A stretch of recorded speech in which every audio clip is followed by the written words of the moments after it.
अस्सलाम वालेकुम नाज़रीन, मेरा नाम मोहम्मद रुहान फ़रूक है। मेरे दादा अबू का आज का व्लॉग देखें। बिस्मिल्लाहिर्रहमानिर्रहीम। अस्सलाम वालेकुम नाजरीन, मैं आपका बाबा जी आपकी खिदमत में हाज़िर हूँ। नाजरीन, आज के व्लॉग में मैं आपको एक ऐसा वाक़या सुनाने लगा हूँ जो कि एक बहुत नसीहत आमोज़ किस्म का वाक़या है, जिसको सुनकर आपके रोंगटे खड़े हो जाएंगे और आप देखेंगे कि जब कोई बंदा झूठा हलफ लेता है, कुरान पाक पे झूठा हलफ लेता है या देता है, उसका अंजाम क्या होता है। हम लोगों ने अपने गांव में एक मुर्गी खाना बनाया हुआ था, तो उस मुर्गी खाने में हम लोग ब्रॉयलर मुर्गी वो रखते थे। तो वो जब मुर्गी 6 हफ्ते की हो जाती थी तो लाहौर से पार्टियां आती थी और वो मुर्गी खरीद के वहाँ से हमारे पास से ले जाती थी। तो नाज़रीन, ऐसे ही हुआ कि हमारी मुर्गी तैयार हो गई और लाहौर से एक आदमी आए और उन्होंने हमारे साथ सौदा किया, मुर्गी खरीदी और वो लाहौर ले गए। वो जब बंदा मुर्गी खरीदने के लिए आया हमारे पास, उस वक्त नाज़रीन हमारा उसके साथ एक तल्लक सा डेवलप हो गया। तो उसने मुर्गी भी खरीदी और साथ कहा कि मुझे इधर गाँव से देसी घी कहीं से ले दे। तो नाज़रीन, आपको पता है कि गांव में अक्सर देसी घी, और उस दौर में तो देसी घी गांव में बड़ा खालस मिल जाया करता था। तो हमने कहा ठीक है, हम देसी घी कहीं से पता कर देते हैं। तो हमने गांव में ये घर था फिरोजदीन का, उनके घर से पता किया। तो उन्होंने कहा कि हमारे पास देसी घी है, आपको जितना चाहिए ले लें। तो नाज़रीन, हमने 5 किलो फिरोजदीन के घर से घी लेके उस बंदे को दे दिया। तो वो बंदा घी लेके और अपनी मुर्गी लेके लाहौर चला गया। तो नाज़रीन, उसके 4-5 रोज़ के बाद एकदम वो आदमी हमारे पास आया।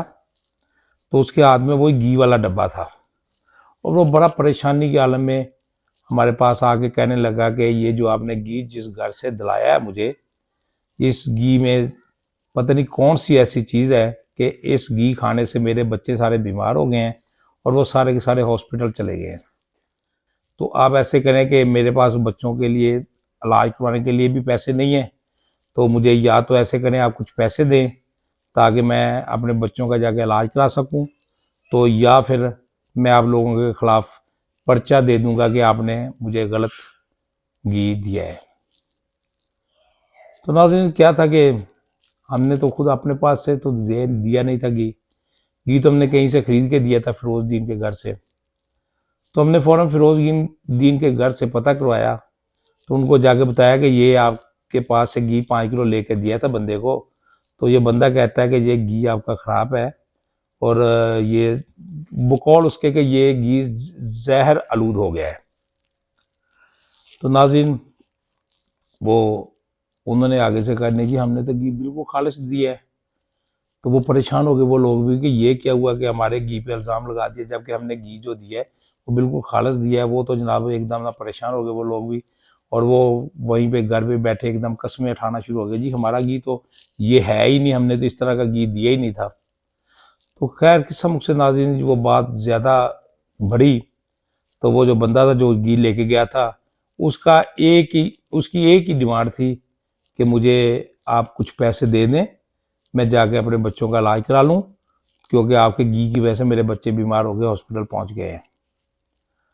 तो उधर जिनसे घी लिया था फिरोजदीन के घर से, वो लोग इस बात को मानने को तैयार नहीं थे। वो कह रहे थे नहीं, ये तो हो ही नहीं सकता कि हमारा घी खराब हो, तो ये बंदा गलत बयानी करता है। तो उसके बाद ये तय पाया, जुमे का रोज़ था नाज़रीन उस दिन, तो ये तय पाया कि वो जो जिनसे घी लेके दिया था उस बंदे को, वो घर वालों ने कहा कि हम इस चीज़ का कुरान पाक पे हलफ देते हैं कि हमारा घी खालिस था। जब फिरोजदीन के घर वालों ने ये बात कही कि हम लोग इस चीज़ का हलफ देते हैं कि हमारा घी खालिस है, तो तय ये पाया कि ठीक है, महजिद में वो फिरोजदीन हलफ दे देगा कि हमारे घी में कोई 2 नंबरी नहीं थी और हमारा घी ठीक था, ये बंदा जो है ये गलत बयानी करता है। नाज़रीन, जैसा कि आपको पता है कि जुमे के रोज़ तो हर बंदा ही तकरीबन जुमा पढ़ता है मस्जिद में। तो उस दिन सारा गांव नमाज पढ़ने के लिए जुमे की आए। तो जुमे की नमाज के बाद वहाँ पे ये तय पाया कि वो फिरोजदीन उस बंदे को इस चीज़ का हलफ दे देगा कि हमारा घी खालिस था, हमारे घी में कोई कमी पेशी नहीं थी। तो लिहाजा ये तय होगी बात। तो उसके बाद हुआ यूं कि नमाज जुमा हुई, सारा गांव जो था वो वहाँ पे इकट्ठा था। तो वहाँ पे उस बंदे को कहा, तो उस बंदे ने कहा जी ठीक है जी, हलफ दें आप।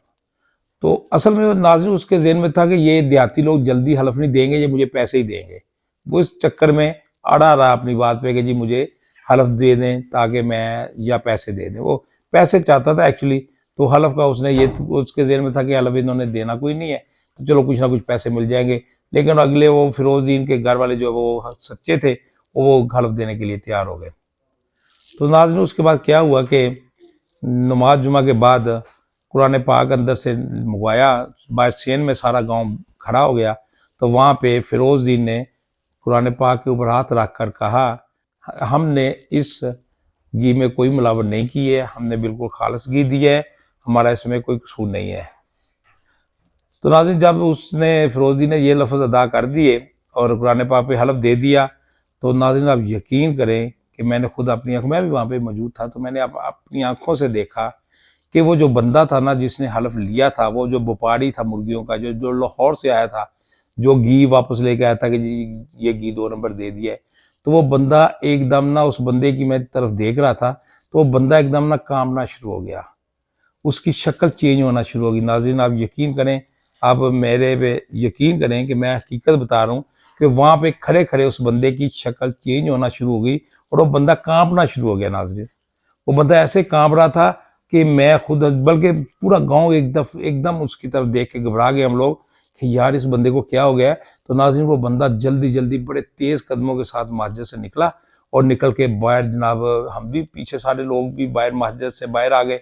तो नाज़रीन वो अपने तेज तेज कदमों के साथ यूं जा रहा था बाजार में।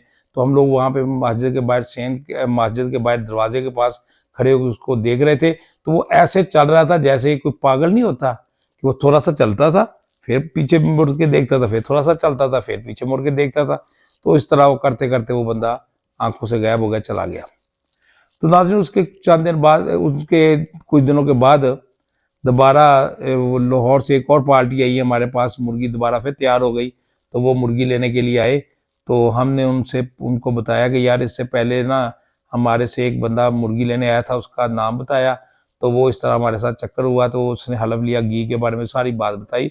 तो वो जो दोबारा व्यापारी आए थे ना लाहौर से, 2 बंदे थे जो दोबारा मुर्गी लेने आए थे, उन्होंने बताया कि जी उस बंदे का काम ही यही है, वो बंदे का तरीका यही है कि वो लोगों को 2 नंबरी करता है, वो इस तरह के बहाने करके लोगों से पैसे मतलब बटोरता है। उसका काम यही है कि वो लोगों से पैसे लेता है किसी भी तरीके से। तो नाज़रीन वो जनाब उसके बाद उन्होंने बताया कि वो जब से इधर से 1 डेढ़ माह पहले आपसे हलफ लेके गया है, उस वक्त से वो बंदा इस तरह जैसे वो पागल है, वो पागलों वाली हरकतें करता है और घर में उन लोगों ने उसको बांध के रखा हुआ है और उसकी हालत बड़ी ख़राब है। क्योंकि मेरे ये ज़हन में आज बात आ गई, वाक़या तो ज़रा पुराना ही था, लेकिन क्योंकि मैंने खुद ये देखा था, ये हमारे साथ ये बीता था, तो मैंने इसलिए मैं आप लोगों को ये आज वाक़या सुना रहा हूँ कि ये इस तरह हो जाता है कि जब बंदा झूठ बोलता है या कुरान पाक पे हलफ झूठा लेता है या देता है।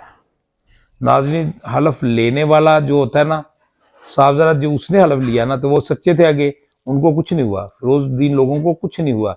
और जिसने झूठा हलफ लिया था वो बंदा पागल हो गया, वो ऐसे पागल होके वहाँ से, और उसकी शक्ल बदल गई। और मुझे अब भी जब वो सारा सीन मेरे दिमाग में आता है, ज़हन में आता है, तो नाज़रीन अब भी मैं परेशान हो जाता हूँ कि उस बंदे की ये हालत हो गई थी। तो लिहाजा मैं बतौर बाबा जी आप सब लोगों से ये गुजारिश करूँगा, आप लोगों को ये एडवाइस करूँगा, ये नसीहत करूँगा कि नाज़रीन कोशिश कीजिए कि सच जो है ना वही बेहतर है। क्योंकि अगर वो बंदा झूठ बोल के, उसने गलत बयानी करके गलत हलफ लिया, वो आपने नाज़रीन नोट कर लिया, तो लिहाजा कोशिश करें कि आइंदा किसी से ना झूठा हलफ लें, ना झूठी कसम खाएं, ना किसी के साथ झूठ बोलें और ना किसी को झूठा हलफ दे। तो लिहाजा क्योंकि कुरान पाक पे हलफ देना और वो भी झूठा हलफ देना, ये तो एक बहुत बड़ी इसकी सज़ा है, बहुत बड़ा इसका एक अज़ाब है। तो मेरी दुआ है कि अल्लाह पाक हम सब लोगों को इस तरह के किसी अज़ाब से, इस तरह की किसी कुताही से महफूज रखे। और दूसरा नाज़रीन, मैं आप सब के लिए दुआ करता हूँ आखिर में कि अल्लाह आप सबको अपने हिफ्ज़ अमान, अपनी हिफाजत में रखे, अपनी रहमत में रखे। और आप लोग मेरे ऐसे व्लॉग देखते रहें और प्लीज़ इसको लाइक वगैरह जो करते हैं वो करते रहें और मेरा हौसला बढ़ाए रखें ताकि मैं इस तरह के आगे मज़ीद व्लॉग करता रहूँ, मज़ीद बातें बताता रहूँ। तो हाँ नाज़रीन, एक मैं बात ये भी बताऊँगा कि मैं ये जो वाक़या सुना रहा हूँ ना, एक तो ये मैं आपको क्लियर कर दूँ कि ये नाज़रीन सब हकीकत पे मबनी है और मैं ये अपनी ज़िंदगी के वो वाक़यात आपको सुना रहा हूँ। इसका मेरा मकसद ये है कि आप इसमें से कुछ अख़ज़ कर सकें। अल्लाह पाक आपको अपने हिफ्ज़-ओ-अमान, अपनी हिफाज़त में रखे, अपनी रहमत में रखे। अस्सलाम वालेकुम रहमतुल्लाहि व बरकातहू।